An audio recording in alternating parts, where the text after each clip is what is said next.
안녕하세요. 꿈라디오 도윤에 오신 것을 환영합니다. 오늘은 권여선 작가의 단편소설 이모를 소개해 드리려고 합니다. 여러분들은 세상에서 나를 가장 잘 이해해 줄 사람이 누구라고 생각하시나요? 친구, 친척, 가족 같은 사람들일 것이라고 생각하시겠죠? 물론 당연한 답변일 수 있습니다. 하지만 어떤 사람들은 그런 당연한 것조차 누리지 못하는 경우도 있습니다. 그런 사람들을 보면 저는 너무 안타깝고 마음이 아프게 됩니다. 그리고 그들의 인생이 얼마나 고통스럽고 메말랐을까 생각하면서 대신 화가 나기도 합니다. 오늘 소개할 소설을 주의 깊게 들어보세요. 그러면 제가 왜 이렇게 말하는지 이해하실 수 있을 것입니다. 끝까지 들어주시면 감사하겠습니다. 파페르스와 함께 소설 읽기 시작하겠습니다. 이모, 권여선. 결혼 전 태호의 친가 쪽은 번다 했지만 외가 쪽은 외할머니 한 분밖에 없는 줄 알았습니다. 그래서 처음 태호의 부모님을 만났을 때 어머니가 외동딸이라 성격이 강할 것이라 짐작했습니다. 상견례는 중식당에서 진행됐고 어머니가 모든 메뉴를 결정했으며 아버지는 약간 불만을 표했지만 태호는 아무 말 없이 따랐습니다. 결혼하고 한 달쯤 지나 태호는 큰 이모와 외삼촌이 있다는 이야기를 했습니다. 즉, 시어머니에게 언니와 남동생이 있다는 것이었습니다. 그들은 우리 결혼식에 참석하지 않았습니다. 큰 이모는 2년째 가족들과 연락을 끊고 잠적 중이었고 외삼촌은 도박 비두로 수배 중이었습니다. 시어머니는 결혼을 앞두고 며느리와 사돈에게 이 사실을 알릴 필요가 없다고 생각해 말하지 않기로 결정하셨습니다. 그런데 이제 와서 큰 이모가 병원에 입원했다는 소식을 전해 들었습니다. 다행히 엄마에게 연락이 닿았다고 합니다. 무슨 병인지 말씀은 없으셨나요? 심각한 병인가요? 나는 어정쩡하게 대답했습니다. 한 번도 본 적 없는 분의 병에 대해 뭐라고 말할 수 없었습니다. 하루 종일 마음이 불편했습니다. 나는 큰 이모를 좋아했으니까요. 태호의 마지막 말은 내게 어떤 압력으로 다가왔습니다. 도박 비두로 수배 중인 외삼촌도 곧 만취한 상태로 우리 신혼집에 나타날 것 같은 불안감이 엄습했습니다. 나는 시어머니를 모시고 큰 이모 병문안을 가기로 했습니다. 한 번쯤은 가보는 게 도리라 생각했습니다. 어머니가 합리적이고 강단 있는 분이라 마음이 든든했습니다. 어머니는 길이 복잡하니 택시를 타자고 했습니다. 택시를 타고 가는 중에 시이모님의 병을 묻자 췌장암이라는 간단한 대답이 돌아왔습니다. 어느 정도 진행되었는지 전이는 안 되었는지 물으려다 어머니의 얼굴을 보고 그만두었습니다. 택시에서 내려 병원 입구를 향해 걸어가던 중 어머니가 입을 열었습니다. 우리 언니. 어머니는 잠시 멈칫하더니 말을 바꾸었습니다. 그러니까 내 시이모님은 아주 괴팍한 사람도 아니지만 그렇다고 다정한 편도 아니야. 남에게 패 끼치는 걸 질색하고 차라리 자기가 손해를 보는 성격이지. 그 점에서 자매가 닮았다고 생각했어. 나는 좀 일찍 결혼한 편인데 결혼하고 나서 친정에 자주 가지 않았어. 친정을 싫어했으니까. 어머니는 그렇게 말하고 나를 보았어. 이해하겠느냐 묻는 듯 너도 그런 건 아니냐고 살피는 듯 했지. 우리 언니는 평생 직장 생활을 하면서 결혼도 안 하고 엄마를 모시고 살았어. 그 집에 경철이라는 녀석, 그러니까 내 외삼촌이지. 가끔 들락거렸는데 걔가 돈 문제를 일으키면 언니가 몇 번 해결해주곤 했지. 그러다가 우리는 어느새 엘리베이터 앞에 도착했어. 환자복을 입은 몇 명이 우리와 함께 엘리베이터에 탔어. 어머니는 엘리베이터에서 내린 후에야 다시 말을 이어갔어. 재작년 가을인가 언니가 갑자기 편지 한 장만 남기고 사라졌어. 자기를 절대 찾지 말고 당분간 모든 관계를 끊고 살겠다고 했지. 죽기 전에 한 번만이라도 그렇게 살아보고 싶다며 마음이 변하면 돌아오겠다고 했어. 편지 내용도 놀라웠지만, 그러니까 그게 뭐냐? 너는 글을 쓰니 알겠지? 그걸 뭐라고 하더라. 나는 그게 뭔지 알 수 없었어. 글에 담긴 기운이라고 해야 하나, 글자도 아니고 글씨체도 아니고 문체라고 하더라. 나는 모르겠다. 우리 언니도 옛날엔 글쟁이가 되고 싶어 했지. 널 보면 반가워할지도 모르겠어. 아무튼 언니 편지를 읽는데 문체인지 뭔지에 깃든 마음이나 기분 같은 게 으스스하게 느껴졌어. 못된 말을 쓴 것도 아니고 평범한 말뿐이었는데 이상하게 무섭고 서럽더라. 난 그게 뭔지 궁금해. 도대체 그게 뭘까? 어머니의 얘기는 거기서 끝났어. 병실에 도착할 때까지 어머니는 그게 뭐였는지 골똘히 생각하는 듯했어. 시이모는 우리를 빤히 보더니 금세 알겠다는 듯 고개를 끄덕였어. 너구나. 그 말이 너무 격에 없이 느껴져서 나는 당황했어. 어머니는 병상에 누운 언니를 물끄러미 내려다보았고 시이모도 동생을 말갛게 올려다보았어. 침묵이 계속되자 나도 시이모를 물끄러미 내려다볼 수밖에 없었어. 예상대로 그녀는 매우 말랐고 거칠고 주름진 피부에 숱이 듬성듬성 빠진 머리를 모자나 스카프로 가리지 않고 그대로 내놓고 있어 아사 직전의 원숭이처럼 보였어.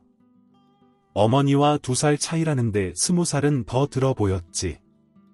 피곤해서인지 눈이 시려서인지 시이모는 몇 초씩 눈을 감았다 뜨곤 했어. 휑한 눈을 뜨고 무엇을 응시할 때면 눈의 흰자 위에 살짝 푸른빛이 감돌았지. 어머니가 마침내 입을 열었어. 병원비는 걱정 마, 언니 걱정 마라. 시이모가 천천히 말했다. 되묻는 건지 중얼거리는 건지 애매해서. 그런 소리를 들으니 참 좋구나. 그래도 난 퇴원할 거다. 언니 제발 부탁인데 엄마한테는 알리지 마라. 그 여인이 내 앞에서 우는 건 절대 보고 싶지 않았다. 그렇게 말하고 시이모는 눈을 감더니 다시 뜨지 않았다. 어머니는 1분 정도 서 있다가 가자 하더니 병실을 나갔다. 짧고 어색한 병문안이었다. 나는 홀가분한지 서운한지 알 수 없는 기분에 사로잡혔다. 참 이상한 자매들이었다. 시트 밖으로 삐죽 나온 시이모의 마르고 주름진 손을 보자 왠지 한번 잡아보고 싶었다. 시이모님, 저 갈게요. 내가 손을 잡자 시이모가 눈을 반짝 떴다. 젖은 눈자위 속에서 푸른 빛이 거미줄처럼 가늘게 반짝였다. 너 글 쓴다며? 본격적으로 쓰는 건 아니고 그냥 공부하고 있어요. 우리 집에 한번 놀러 와라. 아, 네. 시이모가 웃음인지 찡그림인지 모를 표정을 지었다. 내 집에 누굴 초대하는 건 처음이야. 아, 네. 송장 치우개는 안 할 테니 놀러와. 네, 아이 오지 마라. 오지 마. 고양이처럼 토라진 시이모의 말투에 나도 모르게 투정하듯 물었다. 아니 왜요? 난 떨리는데 넌 힘들어 하잖니. 아니에요. 너무 갑작스러워서 그래요. 갈게요. 그래 가라. 아니, 시이모님 집에 놀러 간다고요. 시이모님은 중얼거렸다. 이모라고 불러. 글자도 반으로 줄고 어감도 낮잖니. 놀러 올 거면 얼른 메모해라. 윤경호, 경기도 안산시. 시이모가 퇴원한 후에 나는 그녀의 집을 규칙적으로 방문했다. 규칙은 그녀가 정했는데 일주일에 한 번 월요일 오후였다. 그녀는 매일 집 근처 도서관에 다니는데 월요일이 휴일이라고 했다. 나는 결혼 준비를 위해 대학원을 한 학기 휴학한 상태여서 시간이 여유로웠다. 아마 내가 살아온 삶 중에서 그때가 가장 한가한 때였을 것이다. 이모는 안산의 외곽에 있는 오래된 소형 아파트에 살고 있었다. 10평 남짓한 실내 공간은 잘 정돈되어 있었다. 아니, 잘 정돈되어 있다기보다 정돈할 것이 거의 없었다. 그녀의 집에는 없는 게 많았다. 텔레비전도 컴퓨터도 휴대전화도 집 전화도 없었다. 당연히 케이블이나 인터넷도 연결되어 있지 않았다. 그럼 뉴스는 어떻게 보시냐고 물었더니 도서관에 가서 거기 있는 컴퓨터로 본다고 했다. 에어컨은커녕 선풍기도 없었다. 그녀의 집에 있는 가전제품이라고는 구형 냉장고와 세탁기뿐이었다. 옷장도 없었는데 벽에 붙박이로 설치된 이불장만으로 충분한 듯했다. 집안 전체가 수녀의 방처럼 텅 비어 있었다. 그릇이나 냄비도 몇 개 없었는데 그 때문인지 몸에 밴 습관인지 그녀는 설거지거리가 생기면 그 자리에서 바로 씻었고 빨랫감이 생기면 세탁기를 돌리지 않고 손으로 빨았다. 이모를 처음 방문한 날은 좀 추웠는데 그녀는 커피가루만 넣은 뜨거운 커피에 설탕을 따로 내주었다. 그녀는 내게 가족이 어떻게 되는지, 태우와 어떻게 만났는지 물었다. 나는 부모님과 오빠가 있으며 남편과는 친구 소개로 만났고 만난 지 1년도 안 되어 결혼하게 되었다고 말했다. 그래, 내가 잠적하기 전까지 태우한테 여자친구가 없었지. 첫눈에 퍽 좋았던 모양이구나. 그런데 넌 그 애를 뭐라고 부르니? 신혼이니 모골이 송연하게 불러대지 않겠니? 나는 좀 부끄러워하면서 발링과 신랑을 합쳐 발랑이라고 부른다고 대답했다. 발랑이라고 부르면 발랑거리면서 달려오겠구나. 결혼도 하지 않은 그녀의 입에서 튀어나온 뜻밖의 농담에 나는 당황했다. 그러나 그녀의 표정에는 장난기라고 할 만한 것이 보이지 않았고 말투도 날씨 얘기를 하듯 무심했다. 내 수기로 봐서 밖에서는 그렇게 부르지 않는 게 좋겠다. 발링이랑 신랑이랑 합쳤다는 소리도 하지 말고. 다들 나처럼 생각할 거다. 발랑이는 발랑이로 들릴 뿐이니. 이모와 이런저런 얘기를 나누면서 나는 여러모로 놀랐다. 그녀는 실제로 수녀처럼 살고 있었다. 아침에 일어나면 물을 마시고 첫 담배를 피우고 20분 정도 아침 운동을 한다고 했다. 그건 운동이라기보다 그녀가 스스로에게 가장 적합하다고 생각하는 자세와 동작으로 구성한 일련의 스트레칭이었다. 간단히 아침을 만들어 먹고 씻고 10시쯤 가방을 메고 도서관에 간다. 필기도구와 지갑, 열쇠가 든 가방에 보리차를 담은 통을 챙긴다. 책먼지 때문인지 거기 오래 앉아 있으면 그렇게 목이 마르더라고. 나는 그게 췌장암 병증 중 하나였으리라고 생각했다. 도서관에 가면 일단 서가에서 책을 고르고 자리에 앉아 하루 종일 그 책만 읽는 게 그녀의 방식이었다. 내용이나 재미 같은 건 상관하지 않고 처음부터 끝까지 다 읽는다. 이해가 되지 않아도 글자는 읽을 수 있으니 한 글자 한 문장, 한 페이지 한 챕터씩 차례로 읽어나간다. 오후 2시쯤 집에 돌아와 점심을 만들어 먹고 다시 도서관에 가서 문을 닫는 6시까지 책을 읽는다. 책을 다 못 읽으면 대출해 가지고 와서 저녁을 만들어 먹고 잠들기 전까지 마저 읽는다. 도서관 휴관일인 월요일만 빼고 그녀가 도서관에 가지 못하는 특별한 사정은 없다. 담배는 하루에 4개비만 피우는데 아침에 일어나서 하나, 점심 먹고 둘, 저녁 먹고 셋, 잠자기 전에 마지막 담배를 피운다. 술은 일주일에 한 번, 일요일 밤에 소주 1병 정도를 마신다. 그날은 다소 사치스러운 안주를 만들어 먹기도 한다고 이모는 말했다. 예전에는 거의 요리를 안 했어. 대충 만들어서 맛도 모르고 급하게 먹었지. 그러다 혼자 살면서부터 요리에 재미를 붙였어. 요리를 할 때 그녀는 더할 나위 없는 평온함을 느낀다고 했다. 요리는 불과 물과 재료에만 집중해야 하는 일이야. 요리를 하면 할수록 요리가 창조적인 작업이라는 생각이 들어. 똑같은 요리를 반복해도 결코 똑같은 맛을 내지 못한다는 사실이 나를 실망시키기는커녕 더욱 매혹시켜. 그녀는 오로지 자신만을 위해 요리하며 1인분의 음식을 만드는데도 정성을 다한다. 1인분이라고 아무렇게나 만들면 더 맛이 없어. 그녀의 냉장고에는 항상 다시 국물이 준비되어 있고 씻어서 물기를 빼거나 데치거나 말려놓은 야채와 해물들이 다양하게 들어 있었다. 그녀는 많이 먹는 편이 아니기 때문에 어떤 날은 1시간 동안 공들여 만든 음식이 반 공기에 해물죽일 때도 있다. 양은 보잘것없지만 맛은 그렇지 않았다. 그녀는 자랑스럽게 말했는데 그것은 사실이었다.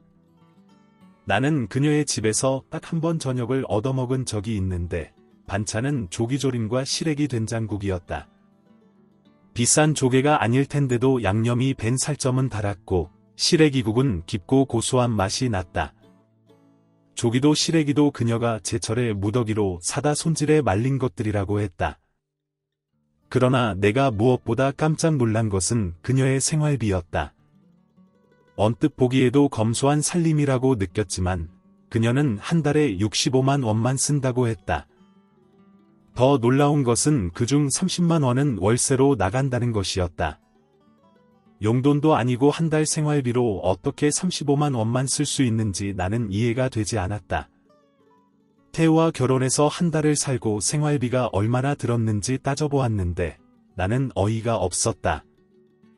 더 기막힌 것은 크게 낭비한 돈이 없어서 무엇을 줄여야 할지 모른다는 것이었다. 만져보지도 못하고 이체되는 돈이 예상외로 많았다. 그런데 35만 원이라니 우리 아파트 관리비와 우리 부부의 핸드폰 요금만 합쳐도 그 정도는 됐다. 그렇게 어려운 일도 아니야. 산술적으로 하루에 1만 원씩만 쓴다고 생각하면 돼. 5만 원은 관리비로 나가지. 여름에는 그보다 적고 겨울에는 그보다 많고 담배와 커피, 쌀과 김치, 휴지와 비누, 의료보험 등 일상적으로 소비되는 비용을 제외하면 하루에 실질적으로 쓰는 돈은 1만 원의 절반인 5천 원 정도야. 나는 아무 말도 할 수 없었다. 5천 원이면 택시를 타고 몇 킬로나 갈 수 있는 돈인가? 두 번째 방문 때 나는 커피와 케이크, 맥주와 담배 같은 것을 잔뜩 사가지고 갔다. 그러나 그녀는 그것들에 손도 대지 않다가 내가 돌아갈 때 도로 가져가게 했다. 내가 좋은 생각으로 사온 건 알겠어. 하지만 나는 내 가난에 익숙하고 그게 싫지 않아. 우리 서로 만나는 동안만은 공평하고 정직해지자고 약속하자. 나는 내가 글을 쓴다는 것도 좋지만 내 피부치가 아니라는 게 더 좋다. 피부치라면 완전히 공평하고 정직해지기는 어렵지. 혹시라도 내가 내 집에 뭘 몰래 두고 가거나 최악의 경우 돈 같은 걸 놓고 간다면 내가 얼마나 잔혹한 사람인지 알게 될 거다. 내가 먹을 간식을 사오는 건 괜찮아. 대신 다 먹고 가야겠지. 그렇게 그녀와 나는 2달 남짓 나름대로 공평하고 정직하게 월요일 오후에 그녀의 집에서 만나 붉은 블랙커피를 마시며 얘기를 나눴다. 누구의 삶을 간단히 요약하는 게 가능하다면 이모의 삶이야말로 가장 간단히 요약될 수 있는 삶이 아닐까 싶다. 내가 만나본 적 없는 그녀의 아버지, 그러니까 시 외할아버지는 약간 자폐적인 면이 있는 분이었다고 한다. 그에 대한 울분과 열등감 때문인지 몰라도 엄청난 술꾼이었는데 술만 먹으면 사는 일이 비천하다고 고함을 질러대곤 했다. 욕을 하거나 난동을 부리지 않고 오로지 사는 일이 이렇게 비천하다 비천해하고 외칠 뿐이었다. 그녀의 어머니인 씨, 외할머니는 나도 뵌 적이 있고 우리 결혼식에도 참석하셨다. 나는 그분이 무척 헌신적이면서도 당신의 그런 면을 남 앞에서 긋고 내세우지 않는 겸손한 성정을 가진 분이라고 생각했다. 그런 내 인상을 말하자 그녀는 유감스러운 얘기를 들었을 때처럼 입가를 축 늘어뜨리고 말했다. 그다지 틀린 얘기는 아니야. 희생정신으로 똘똘 뭉친 옛날 여인이니까 이타적인 면도 있고 인내심도 강하시지. 중요한 건 무엇을 위한 희생이냐, 무엇에만 배타적으로 이타적이냐 하는 거 아니겠니? 그녀는 자기 어머니에 대해 별로 얘기하고 싶지 않아 했는데 그것도 우리 시어머니와 비슷했다. 어쨌든 그런 부모 밑에서 맏딸로 태어난 그녀는 대학 1학년 여름에 아버지가 술에 취해 넘어져 객사하는 바람에 가장 역할을 떠맡지 않으면 안 되었다. 대학을 졸업하자마자 대기업 홍보실에 입사해 55살에 홀연 사라지기까지 평생 결혼하지 않고 직장 생활을 하며 어머니를 모시고 살았다.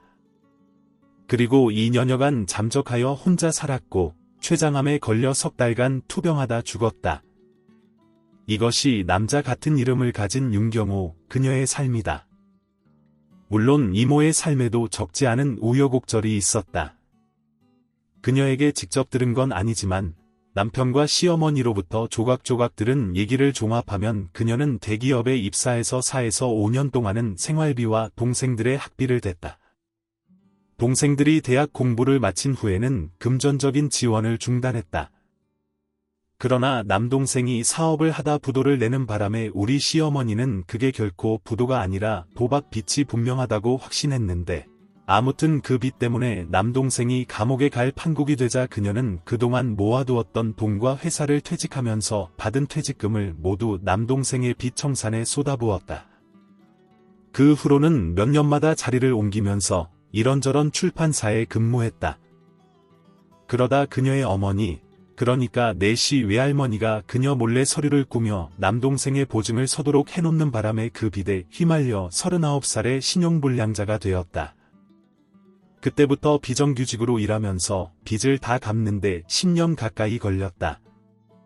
신용을 회복하자마자 그녀는 아동물 출판사에 취직했는데 그때 이미 50살에 가까웠다. 그때부터 그녀는 누구에게도 돈 한 푼 내놓지 않았다. 시어머니 말씀으로는 아마 그때부터 이모가 가족들과 관계를 끊고 혼자 살 결심을 한 것 같다고 했다. 독립의 기반을 마련하기 위해 그녀는 누구에게도 돈 한 푼 주지 않고 스스로에게도 돈 한 푼 쓰지 않으면서 악착같이 돈을 모았다. 그래서 그녀의 어머니 즉 내시 외할머니는 식당에 나가 주방일을 도우며 직접 생활비를 벌지 않으면 안 되었다. 그리고 이미 말했다시피 재작년 가을에 그녀는 편지 한 통을 써놓고 사라졌다. 시 외삼촌이 도박빚에 몰려 시 외할머니에게 전화를 걸어 중내산에 하던 밤, 바로 다음 날에 이모는 5년여 동안 1억 5천만 원 정도를 모았는데 1억은 아파트에 전세보증금으로 넣고 남은 5천만 원으로 돈이 떨어질 때까지 아무 일도 하지 않고 제멋대로 살아볼 생각이었다. 혼자 사는 건 그녀 평생에 처음 있는 일이었다. 전화가 없으니 아무도 그녀에게 연락할 수 없었다. 방문객이나 택배원, 우편 배달부 때문에 인터폰이 울리는 일도 없었다. 해야 할 일도, 지켜야 할 약속도 없었다. 그 무엇도 그녀의 시간을 강제로 구획하거나 갑작스럽게 중단시킬 수 없었다. 자기 앞에 몇 년의 시간이 안개 낀 평원처럼 드넓게 펼쳐져 있다는 걸 실감한 뒤부터 그녀는 오로지 과거에 사로잡히고 말았다. 그녀는 멍하니 앉아 오래전 일들을 떠올리곤 했다. 아니, 오래전 일들이 아무 때나 불쑥불쑥 떠오르곤 했다. 그녀는 시간 가는 줄 모르고 과거에 깊이 몰입했다. 한참이 지난 후에야 몽유에서 깨어나듯 현실로 돌아오곤 했는데 그럴 때면 몹시 화가 났고 풀 길 없는 원한에 사로잡혔다. 내가 처음부터 이렇게 철도 침묵처럼 규칙적으로 살았던 건 아니다. 그렇다고 자유롭게 살았냐 하면 그것도 아니지. 희망이 없으면 자유도 없어 있더라도 막막한 어둠처럼 아무 의미나 무늬도 없지. 그때 나는 방탕하게 돈을 다 써버리고 얼른 죽어버리자 하는 생각밖에 안 했던 것 같다. 그러다 조금씩 변해서 지금처럼 살게 됐는데 그게 아무리 생각해도 그날 밤 이후부터인 것 같구나. 이제 나는 그녀에게서 들은 그 겨울날의 이야기를 할 것이다. 그녀는 서두르지 않고 천천히 말을 골랐고 어떤 느낌이었는지를 이해시키기 위해 내 눈을 자주 들여다보았다. 그때마다 그녀의 흰자 위에서 새벽처럼 맑고 시린 푸른 빛이 반짝였다. 나 또한 재촉하거나 질문을 던지지 않고 조용히 집중해서 들었다. 그날은 시작부터 이상한 날이었다 하고 이모는 말했다. 아침에 그녀가 베란다로 나갔을 때 세상은 밤새 내린 눈으로 하얗게 덮여 있었고 모든 것이 엄청난 한파 속에 바짝 얼어 있었다. 담배를 피우고 들어와 손을 씻으려는데 온수가 나오지 않았다. 그녀는 복도로 나가 계량기함에 덧대놓은 방풍지를 뜯고 계량기함을 열어보았다. 다행히 계량기는 터지지 않았다. 오래된 아파트라 복도 3시가 설치되어 있지 않아 두꺼운 천으로 계량기를 감싸고 방풍 비닐을 씌워 놓았는데도 얼어버린 것이다. 그녀는 옷을 두껍게 챙겨 입고 시장으로 나갔다. 눈은 완전히 그쳤지만 날씨는 조금도 녹지 않아 매섭도록 기온이 낮았고 눈이 시릴 만큼 햇살이 강했다. 문화센터 앞 벤치에 늙은 노숙자가 앉아 있었다. 오며 가며 몇 번 본 적 있는 남자였다. 그는 늘 술에 취한 채 혼잣말을 했는데 대부분은 욕설이었다. 때로 그는 고개를 번쩍 치켜들고 여보슈, 여보슈 하며 지나가는 사람들을 소리쳐 부르기도 했는데 말끝은 담배 연기처럼 목에서 뿜어져 나오는 후음에 묻혔다. 누구도 그 부름에 응하지 않았고 그의 속을 훑고 나온 독가스 같은 입김이 공기 중에 떠돌다 제 몸에 들러붙기라도 할 듯 바삐 멀어졌다. 그날따라 그녀는 그에게 돈을 좀 주고 싶은 생각이 들어 가방에서 1,000원짜리 지폐를 꺼냈다. 그녀가 장갑 낀 손으로 지폐를 내밀자 그는 천천히 주머니에서 손을 꺼내 손바닥을 위로 향한 채 엄지와 검지를 집게처럼 내밀어 지폐의 끝을 잡았다. 군데군데 살같이 터진 그의 오므린 손바닥에 잘못 태운 숟가루처럼 얼룩덜룩한 무채색의 어둠이 고여 있었다. 지폐를 놓는 순간 그와 눈이 마주쳤는데 추위로 눈물이 고인 그의 탁한 눈빛을 보자마자 그녀는 기이한 섬뜩함을 느끼고 허둥지둥 그 자리를 떴다. 금방이라도 그가 여보슈, 여보슈 소리쳐 부를 것만 같았다. 그녀는 드라이어와 3m 멀티탭을 사가지고 와서 부엌의 수도꼭지를 온수로 틀어놓고 현관문을 활짝 열고 긴 멀티탭 전선을 연결해 집안 콘센트에 드라이어를 연결한 후 계량기암 앞에 쪼그리고 앉았다. 드라이어를 뜨거운 강풍으로 틀어 온수 계량기 위에 놓고 천천히 원을 그리며 돌렸다. 계량기가 터지지는 않았으니 언젠가는 녹을 것이다. 그녀는 가끔 드라이어를 끄고 집안에 틀어놓은 수도꼭지에서 물이 나오는지 확인했다. 비닐봉지를 든 젊은 여자가 총총 걸음으로 복도로 들어서더니 그녀에게 물이 안 나오느냐고 물었다. 그녀는 온수가 안 나온다고 대답했다. 젊은 여자는 드라이어 소리 때문에 못 알아들었는지 그대로 서 있었다. 그녀는 드라이어를 끄고 온수가 안 나온다고 한 번 더 말해주었다. 여자는 다소 놀란 듯한 맹한 표정을 짓고 있었는데 눈이 물고기처럼 크고 튀어나와 더 그렇게 보이는 것 같았다. 그럼 아무 물도 안 나오겠네요 하고 물고기 누는 여자가 물었다. 그녀는 애써 짜증을 억누르고 냉수는 나오고 온수만 안 나온다고 3번째로 말해주었다. 여자가 고개를 갸웃하더니 우리는 냉수만 안 나오는데 했다. 그럼 얼른 녹이라고 하자 여자의 얼굴에 미안한 웃음이 스쳤다. 우리 집 계량기는 멀쩡해요. 여자는 좋은 정보라도 주는 듯 눈을 깜빡거리며 냉수가 단수인 거죠. 했다. 그녀는 어이가 없어 그 집도 엉거라고 우리 집 계량기도 겉으로는 멀쩡하지 않느냐고 말했다. 젊은 여자가 얼른 고개를 숙이고 그녀의 계량기암을 들여다보았다. 여자의 비친 머리칼이 그녀의 볼을 간지렸고 비닐봉지에서 닭 튀김 냄새가 풍겼다. 이게 엉거예요. 여자가 눈을 크게 떴다. 가까이 얼굴을 들이밀고 있어 여자의 숨이 그녀의 얼굴에 끼얹어졌고 금세라도 여자의 튀어나온 눈알이 구슬처럼 굴러떨어질 것 같았다. 누군가와 이렇게 가까이 있어 본 게 영겁처럼 오래전 일이라는 생각이 들었다. 그녀는 갑자기 여자의 어깨를 밀쳐버리고 싶은 기분이 들었고 그걸 눈치라도 챈 듯 여자가 발딱 일어나 종종 걸음으로 뛰어가더니 그녀와 한 집 건너 현관문을 열고 들어갔다. 잠시 뒤에 여자의 남편으로 보이는 젊은 남자가 나와 계량기암의 방풍지를 뜯고 뚜껑을 열고 들여다보았다. 물고기 여자가 드라이어를 가지고 나오더니 냉수가 어느 쪽이에요? 할머니 하고 물었다. 그녀는 못 들은 척하려다 아래쪽이라고 말해 주었다.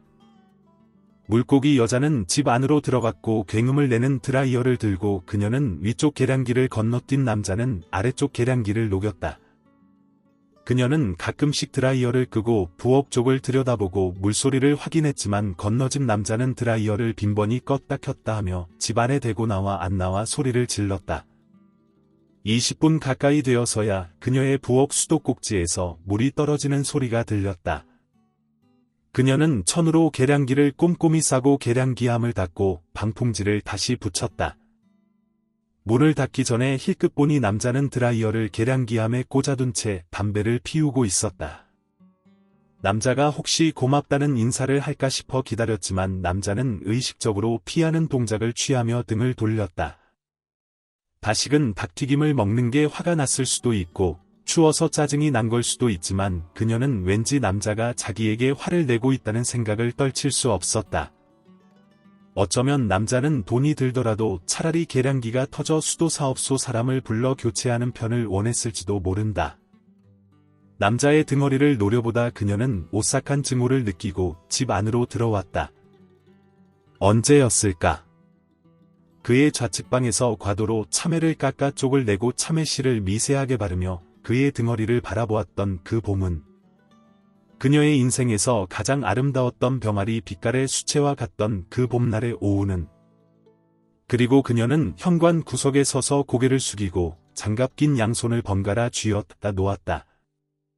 당장이라도 과도를 움켜쥐고 무엇을 찌르듯이 장갑 속에 얹은 손가락들을 바르르 떨게 만드는 이 붉고 어두컴컴한 증오가 무엇인지 알 수 없어 그녀는 손가락으로 왼손을 쥐었다 놓고 왼손으로 오른손을 쥐었다 놓았다.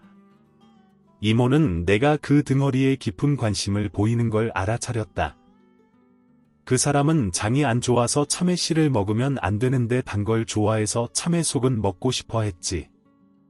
그래서 참외씨를 하나하나 발라내야 했어. 내가 대리를 달았을 때니까 26이나 7쯤 됐을 때다. 그때 만나서 4에서 5년쯤 사귀다 헤어진 사람인데 회사 다니는 사람은 아니고 공부하는 사람이었지.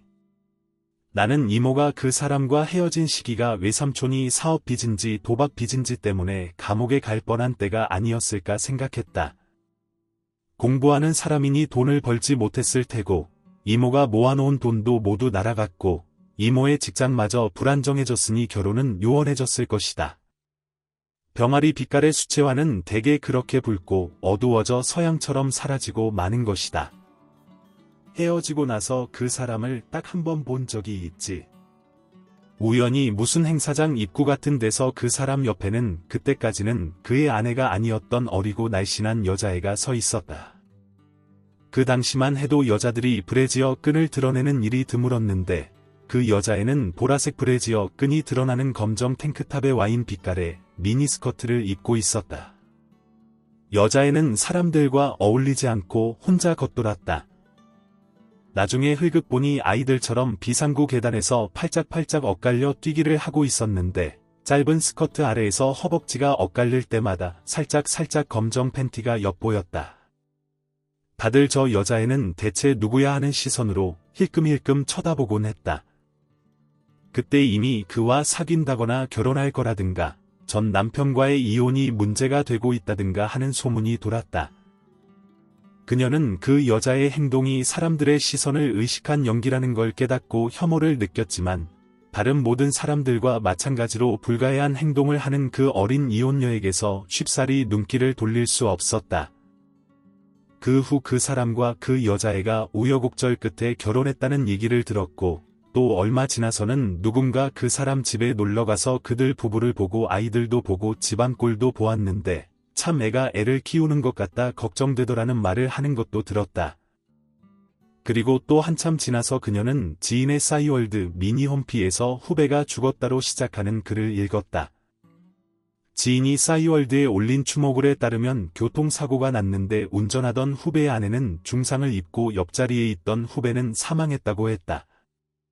설마 그 사람은 아니겠지 하고 기사를 검색해 보았는데 그가 재직 중인 대학 이름과 부고 기사가 떴다.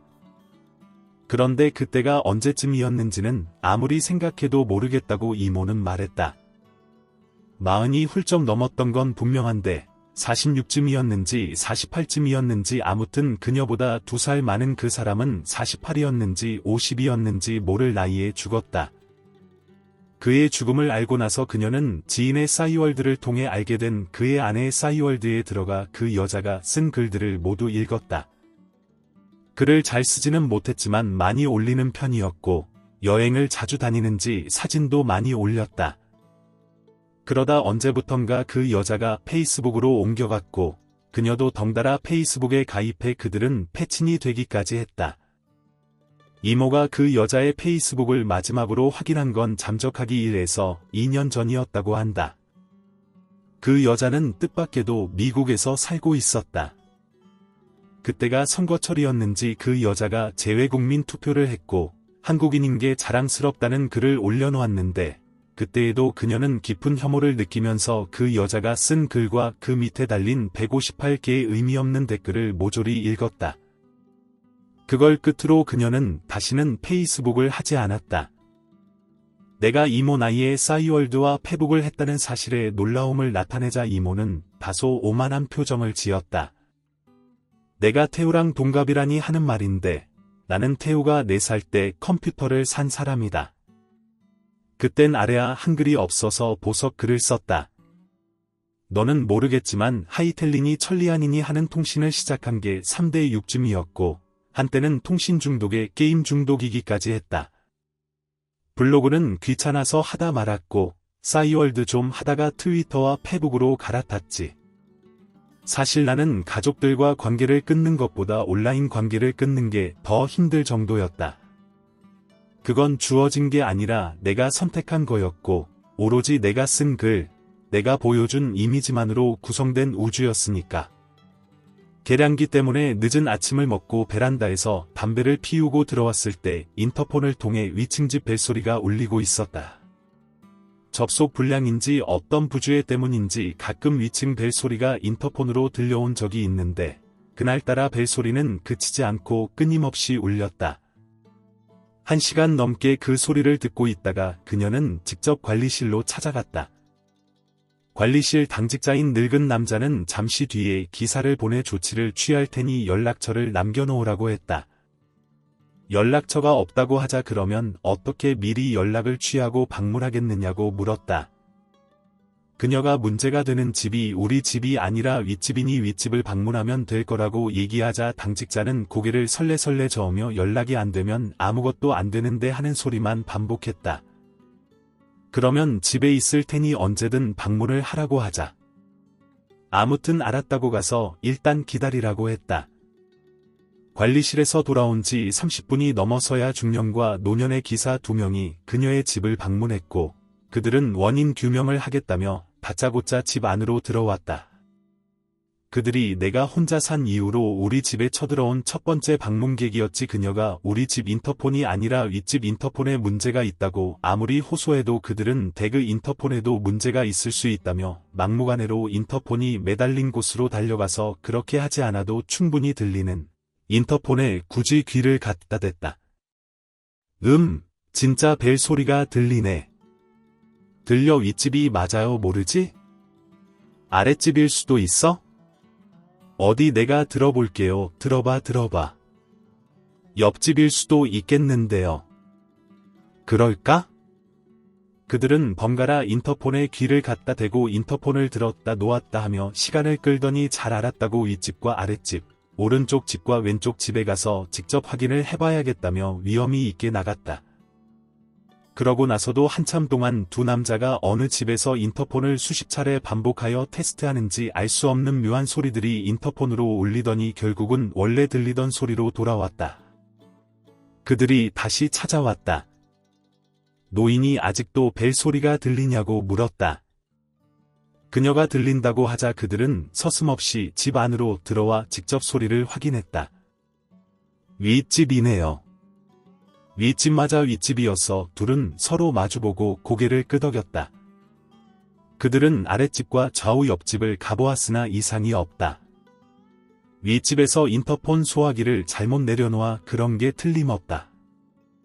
허나 지금 윗집에는 사람이 없어 부득이 아무 조치도 취할 수 없다는 말을 번갈아 늘어놓더니 붉게 상기된 얼굴로 만족하여 돌아갔다. 5시간이 넘도록 벨 소리는 계속 울렸다. 그녀는 자신의 일상을 교란하는 이 모든 사태를 증오하다가 어느 순간 인터폰을 뜯어내 바닥에 팽개치고 발로 밟아대는 자신의 모습을 보았다. 아니, 보았다기보다 그렇게 행동하는 자신의 근육과 분노를 실제처럼 생생히 체험했다. 그녀는 두려움에 사로잡혀 옷을 입고 가방을 들고 무작정 집을 나왔다가 다시 들어가 수도꼭지를 틀어 물이 조금씩 흘러나오도록 해놓고 나왔다.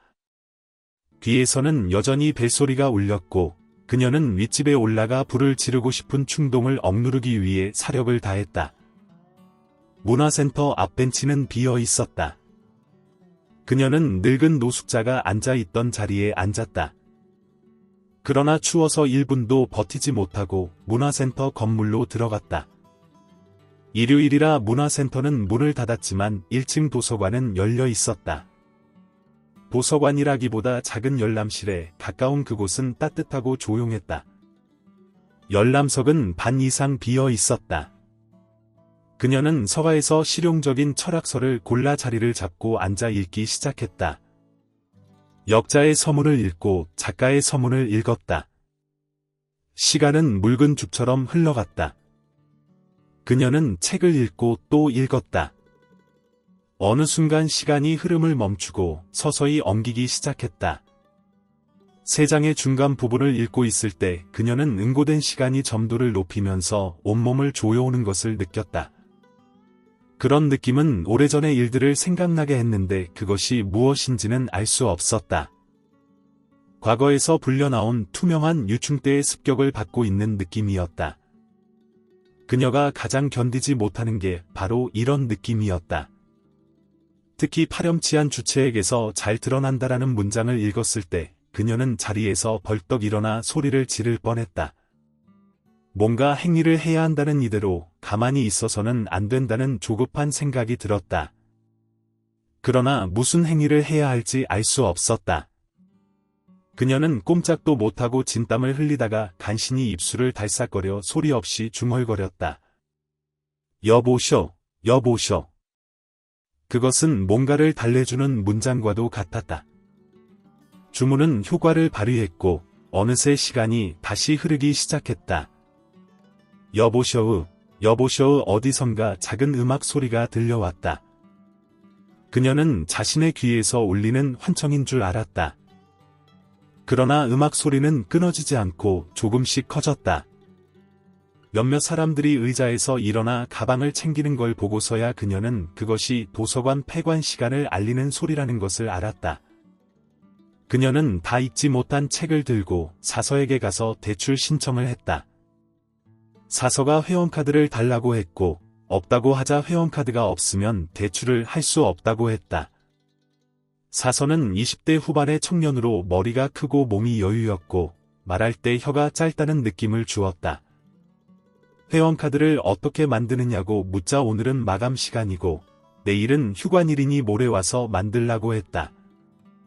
그는 젊은 나이와 혀 짧은 소리에 어울리지 않게 매우 사무적인 말투를 썼고 안경 낀 얼굴에는 뭔가 책임을 회피하려는 마음을 업무의 분주한 탓으로 돌리려는 초조한 표정을 짓고 있었다. 그것은 그녀가 너무나 잘 알고 있는 40대 내내 거울을 통해 보아왔던 항상 목이 마른 듯 칼칼한 비정규직의 표정이었다. 그녀는 서둘러 술과 안주를 사가지고 집으로 돌아왔다. 다행히 벨소리는 멎어 있었고 수도꼭지에서는 물이 떨어지고 있었다. 그녀는 기진맥진하여 반찬가게에서 사온 돌게장을 꺼내놓고 술을 마셨다. 조금씩 술이 오르면서 그녀는 세운 무릎 위에 손을 엇갈려 얹고 그 위에 턱을 고인 웅크린 자세로 기억 속으로 빠져들었다. 어느 새벽에 만취해서 누군가의 차를 얻어 탔던 생각이 났다. 그 이전에도 이후에도 그런 일이 없었는데 어쩐 일인지 그날은 겁도 없이 남의 차를 얻어 탔다. 새벽이라 차들이 질주하는 도로 옆에서 그녀는 손을 흔들어 차를 세웠고 은회색 차가 섰고 운전자가 조수석 창문을 내렸다. 그녀가 태워달라고 하자 그는 잠시 망설이더니 고개를 끄덕여 동승을 허락했다. 그런 일은 얼마나 쉽지 않으면서도 얼마나 쉽게 일어나는가 하고 그녀는 생각했다. 한 번은 술에 취해 트럭 바퀴 밑에 누워 조만간 이 트럭이 부르릉 시동을 걸고 출발한다면 하고 상상한 적도 있다. 그런 상상을 해도 두렵지 않고 그런 일은 그저 상상일 뿐 자신에게 일어날 리가 없다고 생각했다. 그러면서도 혹시 정말 그런 일이 일어나서 트럭 바퀴가 자신을 타넘고 간다 해도 그래, 그건 그다지 엄청난 일은 아닐지도 모른다고 생각했다. 한때는 수첩이나 메모지에 나는이라는 글자를 쓸 때마다 자신이 안진뱅이가 되어 다시는 일어설 수 없을 것 같은 공포 때문에 한동안 나는이라는 말을 쓰지 못하고 심지어 발음도 하지 못하던 때도 있었다. 이 모든 기억들은 언제라고 말할 수는 없지만 아주 젊은 날의 일일 것이다. 술을 마시면서 그녀는 약간의 흥분 상태에 빠져들었다. 혼자 산 일에 이렇게 많은 일이 일어나고 이렇게 많은 사람들과 얘기를 주고받은 날이 없었다. 그녀는 늙은 노숙자와 물고기 눈의 여자와 그 남편을 생각했다. 모 할머니라고 부를 수도 있지. 그녀는 고개를 끄덕였다. 관리실의 늙은 당직자와 카프카의 성에 나오는 조수들처럼 어리석고 죽이 잘 맞던 두 기사와 혀 짧은 사설을 생각했다. 적당한 거리를 두고 바라본 그들은 나름대로 사랑스러운 데가 있는 이웃들이었다. 그녀는 갑자기 불에 지어 끈 여자의 페북에도 다시 들어가 보고 싶었다. 노트북을 사서 인터넷을 연결해야겠다는 생각이 들었다. 따지고 보면 우리 모두가 개성 넘치는 이웃들이 아닌가. 그녀가 기대감에 가득 차서 돌게장의 껍데기 속에 모아놓은 노르스름한 알과 내장을 입에 넣었을 때였다. 누군가의 눈빛이 떠올랐다. 그녀는 입속의 것을 꿀꺽 삼켰고 거대한 앞찾기에 얼굴이 끼인 것처럼 이를 딱 부딪혔다. 그 엄청난 악력에 혀끝이 지집혔다. 눈앞이 번쩍하더니 모든 기억이 반지 모양의 작고 까만 원형 속으로 빨려들었다. 지독한 통증이었다. 조심스레 손가락으로 혀끝을 만져보니 침과 함께 피가 묻어났다. 혀끝에 뜨겁고 얇은 쇠조각이 달라붙은 느낌이었다. 그녀는 통증이 사라지기를 기다리며 조금 전에 떠오른 눈빛을 기억하려고 애썼다. 늙은 노숙자도 참외시 남자의 눈빛도 아니었다. 훨씬 더 오래전이었다. 전쟁처럼 오래전이었다. 혀끝의 예리한 쓰라림이 조금씩 둔해지면서 입안의 녹슨 맛이 퍼져갔다. 지하 주점이었다. 벗겨진 탁자와 곰팡내를 풍기는 자줏빛 천이 쓰여진 의자들이 놓여 있었다. 그녀는 담배를 피우고 있었고 맞은편에는 한 남자가 앉아 있었다. 그는 간절하고 조금은 처량한 눈길로 그녀를 향해 두 손을 내밀었다. 손바닥을 위로 한 채 탁자에 놓여 있는 그의 두 손은 제2의 포즈처럼 보였다. 그녀는 탁자 앞으로 다가앉았다. 그가 두 손을 그녀 쪽으로 좀 더 깊숙이 내밀었다. 그녀는 살짝 오므려진 그의 양손바닥을 내려다보았다. 그리고 알 수 없는 충동에 사로잡혀 피우던 담배를 그의 왼손 손바닥 한가운데에 눌러 껐다. 그의 동공이 활짝 열리고 얼굴에 경련이 일었다. 그녀는 그를 빤히 응시했다. 미지근한 온도의 다리 위로 옷을 다릴 때처럼 그의 표정이 서서히 펴지더니 마침내 묵묵히 고통을 견디는 자의 무표정이 나타났다. 하지만 이것만은 어쩔 수 없다는 듯 한쪽 눈에서 찔끔 눈물이 흘러내렸다. 놀란 그녀가 그의 손바닥에 소주를 부었지만 이미 거기에는 반지 모양의 검게 탄 자국이 찍혀 있었다. 아마 대학 1학년 겨울쯤이었을 거다. 그 애는 지방에서 올라온 학생으로 같은 과 동기였는데 어떤 이유에서인지 모르지만 내게 호감을 느꼈던 것 같아. 이모는 지금도 그의 얼굴은 전혀 기억나지 않는다고 했다. 눈과 코, 입술 같은 것의 모양은 고사하고 평범했는지 못생겼는지 하는 전체적인 인상도 기억나지 않았다. 하지만 지하 주점에서의 그 순간에 이르면 그녀는 하나도 남김없이 기억할 수 있었다. 그가 맞은편 탁자에서 구무정하게 등을 구부려 두 손을 내밀던 자세, 둥글게 좁혀지던 어깨 모양. 그녀가 담뱃불로 손바닥을 지었을 때 그의 얼굴에 나타난 놀람과 경련, 서서히 펴지던 표정과 한쪽 눈으로 흘러내리던 눈물, 재와 단백진으로 거칠게 탄 손바닥의 동그란 자국, 뒤늦게 코끝을 감돌던 종이 탄내 같은 냄새. 그녀는 불에 댄 것 같은 화들짝한 경악에 사로잡혀 베란다로 뛰어나갔고 담배를 피우는 내내 자기가 왜 그런 짓을 했는지 생각해 보았다. 자신에 대한 호감 외에는 아무것도 가진 게 없는 그에게 왜 잡아주기를 바라고 내민 무력한 손바닥에 왜 그녀는 자신도 모르게 왼손 손바닥을 펼쳤다. 오므렸고 담배를 다 피운 후에도 고개를 들어 하늘을 바라보았다. 밤하늘은 뚫고 들어올 그 무엇도 거부하는 눈동자처럼 까맣고 견고하게 얼어 있었다. 그녀는 눈을 감고 왼손을 깔대기처럼 오므리고 손바닥 가장 깊은 곳에 담뱃불을 눌러 껐다. 그 애를 지은 이유는 단순했어. 성가시고 귀찮았던 거지 단지 그뿐이었어.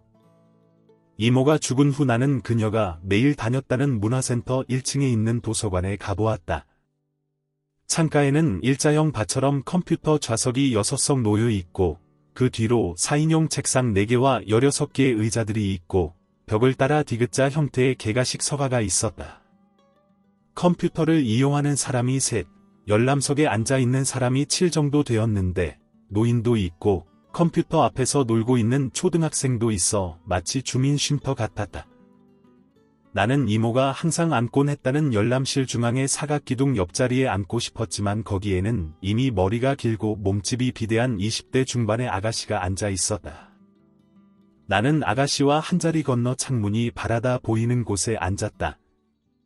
실내가 좁고 좌석 사이에 칸막이도 없어 띄엄띄엄 떨어져 앉아도 다른 사람의 숨소리나 책장 넘기는 소리가 다 들렸다.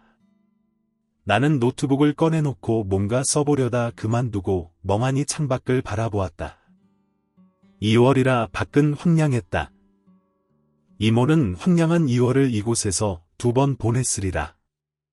나는 이모에게 들은 이야기를 태우에게 해주어야 한다고 생각했지만 막상 어떻게 시작해야 할지 몰라 망설이고만 있었다. 이러다 영영 못할지도 모른다는 생각이 들었다. 이모 스스로도 그 겨울밤에 대해 몇 번이나 되풀이해 얘기했고 얘기를 할 때마다 뭔가 조금씩 달라진 것 같지 않느냐고 물었고 나도 그런 것 같다고 대답하곤 했다. 어쩌면 기억이란 매번 말과 시간을 통과할 때마다 살금살금 움직이고 자리를 바꾸도록 구성되어 있는 건지도 모르겠다. 마지막으로 그녀를 방문했을 때 그녀는 몹시 쇠약해져 한 번에 몇 마디씩밖에 하지 못했다. 그때 그녀가 한 말들은 또 이전의 한 말들과도 조금 달랐다. 나도 애초에 이렇게 생겨먹지는 않았겠지. 불가촉 천민처럼 아무에게도 가닿지 못하게 내 탓도 아니고 세상 탓도 아니다. 그래도 내가 성가시고 귀찮다고 누굴 죽이지 않은 게 어디냐? 그냥 좀 짖은 거야. 손바닥이라 금세 아물었지. 그게 나를 살게 한 거고 그녀는 내게 입술에 물을 축여달라는 손짓을 했고 나는 거지에 보리차를 묻혀 그녀의 입에 대주었다. 여긴 책도 없는데 목이 마르구나. 그녀는 어린 강아지처럼 눈을 감은 채 물을 빨았다. 그런데 그게 뭘까? 나를 살게 한 그 고약한 게 그때 이모의 얼굴은 예전에 시어머니가 그녀의 편지 얘기를 하면서 그 문제에서 느꼈던 무섭고 서러운 감정이 뭘까 골똘히 생각하던 표정과 닮아 있었다. 그녀는 이내 잠인지 혼수인지 모를 상태에 빠졌고 시어머니가 병상을 지키던 다음날 새벽에 숨을 거두었다. 그녀의 아파트 보증금과 통장에 남은 현금은 그녀가 유언장에 써놓은 대로 상속되었다. 원래는 가장 우선순위인 시 외할머니에게 모두 상속되어야 했지만 그녀는 시 외할머니에게 3분의 1, 시어머니에게 3분의 1, 그리고 태우가 내게 3분의 1을 상속한다고 지정해 놓았다. 시 외할머니는 우리가 합의하여 맏딸의 유산 전부를 외아들 빚을 갚는 데 쓰기를 바랐지만 시어머니는 단호히 거절하고 우리가 그토록 사양하는데도 우리 부부의 통장에 이모의 유산을 입금했다. 통장에 입금된 숫자를 보고 나는 몹시 마음이 아팠다. 한 달에 35만 원씩만 쓰던 그녀가 9년 5개월을 살 수 있는 돈이었다. 오래 들여다보고 있자니 그 8자리 숫자는 그녀와 세상 사이를 세상과 나 사이를 마침내는 이 모든 슬픔과 그리움에도 불구하고 그녀와 나 사이를 가르고 있는 아득하고 불가촉한 거리처럼도 여겨졌다. 어떻게 들으셨나요? 저는 이 작품을 읽고 나서 삶과 죽음 사이에 놓여진 한 사람의 애통한 마음을 느낄 수가 있었습니다. 왜 굳이 이모는 가족들이 아닌 완전히 타인이었던 조카 며느리에게까지 자신의 내면의 이야기를 꺼내놓았을까? 아마 평소 이모의 성격대로였다면 틀림없이 조카 며느리를 불러놓고 그렇게 자기 얘기를 하지는 않았을 거라고 생각합니다. 삶에 지칠 대로 지쳐서 누군가에게라도 불쑥 칼을 들이밀고 찔러버릴 수도 있을 것처럼 어떤 알 수 없는 분노가 치밀어 오르던 자기 인생의 몇몇 장면들을 담담하게 이야기할 수 있었던 것은 죽음을 앞둔 사람의 두려움 때문이었을 거라고 생각이 들었습니다. 사람은 죽음이 다가왔을 때 가장 두려운 것이 자신이 죽은 후 사람들에게서 잊혀질지도 모른다라는 것입니다. 내가 죽고 나서 아무에게도 기억되지 않는다면 나라는 존재는 아무 의미 없는 인생을 산 것처럼 느껴진다는 것이죠. 인생을 살면서 내가 아무런 무가치한 존재가 되어버렸다고 생각이 든다면 정말 허무할 것 같은데요. 이 세상에서 단 한 명도 내가 살다 간 의미를 기억해주지 않는다고 생각한다면 내 인생은 도대체 어디서부터 잘못된 걸까를 한번 곰곰이 곱씹어보게 될 것 같습니다. 아무리 악인이라도 죽음 앞에서 초연할 수가 없겠죠. 그래서 무언가를 남기려고 노력을 합니다. 하다못해 유서를 남긴다거나 자기가 아끼던 무엇인가를 남기고 싶어 하죠. 적어도 누군가는 그것을 보고 자기를 좋게든 나쁘게든 기억해 줄 것이라고 생각하니까요. 저는 그런 이유로 이모가 조카 며느리에게 췌장암으로 죽어가던 마지막 석 달간의 시간을 들여서 자기 과거의 내밀한 기억들을 꺼내 보여주었다고 생각합니다. 자기를 절대 이해하지 못할 어머니와 남동생에게가 아니라 객관적으로 자신을 기억해줄 사람이 조카 며느리라고 생각했던 거죠. 그럴 만하지 않을까요? 이모는 20대 때부터 그 젊은 시절을 모두 어머니와 남동생을 먹여 살리는 데 사용을 했습니다. 심지어는 남동생의 도박비 때문에 모아둔 돈과 퇴직금마저 홀라당 말아먹었었죠. 비정규직으로 또 신용불량자가 되어 결혼도 못하고 가족들을 부양하면서 살았는데요. 아마 이모의 이런 삶에 대해 공감을 하시는 분들도 꽤 많으실 거라 생각이 듭니다. 이렇게 장렬하는 이유로 강제 또는 의무 비스무리한 희생을 해야만 했던 이모의 삶은 철저히 자신의 삶이 배제된 타인의 삶이었다고 말해도 전혀 다르지 않을 것 같습니다. 자기가 주체가 되지 못한 삶이었다는 말씀이죠. 그러다가 이모가 집을 나와서 살던 죽기 전 마지막 몇 년이야말로 오로지 자신만을 위해 산 이모의 진짜 삶이었다고 생각합니다. 혼자 살았을 때 그녀가 겪었던 기억들은 그런 의미에서 자기만의 진짜 인생이었던 거죠. 비록 한 달에 35만 원 정도를 쓸 정도로 가난한 생활이었지만 이모에게 있어서 그것은 중요하지 않았던 것 같습니다. 오히려 물질에 얽매이지 않아도 되는 그 삶 속에서 더 행복을 느꼈다라고 볼 수 있거든요. 하루 종일 도서관에서 책을 읽을 수 있었고 주말엔 술을 사서 마시고 과거의 기억들을 꺼내 다시 들여다보고 하는 그런 일련의 행위들은 그녀에겐 자신만을 위해 사용하는 시간 속에 있었기 때문에 행복했을 거라는 겁니다. 더구나 죽음을 앞에 둔 이 상황에선 더욱더 그렇겠죠. 그리고 이 기억들을 조카 며느리에게만은 남겨두고 싶었던 것입니다. 적어도 나는 이기적인 사람은 아니며 힘들었던 인생이었지만 적어도 마지막 이 순간만은 행복한 인간으로 기억되길 바랐던 것이 아니었을까요? 자신과의 영원한 이별을 준비하면서 이모는 어떤 감정이 들었을까요? 추측컨대 두렵고 또 서러운 감정이지 않을까 싶네요. 세상에서 누군가 나를 이해해 주길 바란다면 그건 당연히 가족이었으면 좋겠다는 생각이 들었습니다. 이모는 죽음 이후에도 가족들에게 이해받질 못했어요. 안타깝게도요. 조카 며느리인 내가 자신에게 남겨진 유산을 보고 이모가 9년 5개월을 살 수 있는 돈이라고 했잖아요. 그래서 제가 한번 계산을 해봤습니다. 계산을 해보니까 약 3,955만 원이더군요. 계산을 해놓고 이 숫자들을 들여다보고 있자니까 마음이 좀 아릿한 것이 눈물이 날 것 같았습니다. 그런데요. 나눠 가지라고 유서까지 남긴 돈에 대해서 시 외할머니가 한말이 참 기가 차서 할 말을 잃게 했죠. 시 외할머니의 아들 즉 이모의 남동생의 빚 갚는데 쓰기를 바랐다는 말이요. 죽어서도 이렇게 이해받지 못하는 것을 보니 제가 좀 짜증이 났습니다. 화는 제가 대신 낼 테니까 여러분들은 조금 진정해 주세요. 세상에 이런 사람들도 있다는 것을 또 한 번 배웁니다. 재밌게 들으셨나요? 이상으로 파피루스의 아주 주관적인 감상평을 마치겠습니다. 권여선 작가의 단편소설 이모를 읽어드렸습니다. 끝까지 함께해 주신 파페르스 가족분들께 감사드립니다. 저는 행복한 책 읽기, 파페르스의 책 읽는 하루였습니다. 오늘도 고생 많으셨고요. 다음에 만나 뵐 때까지 편안하고 행복한 시간 보내세요.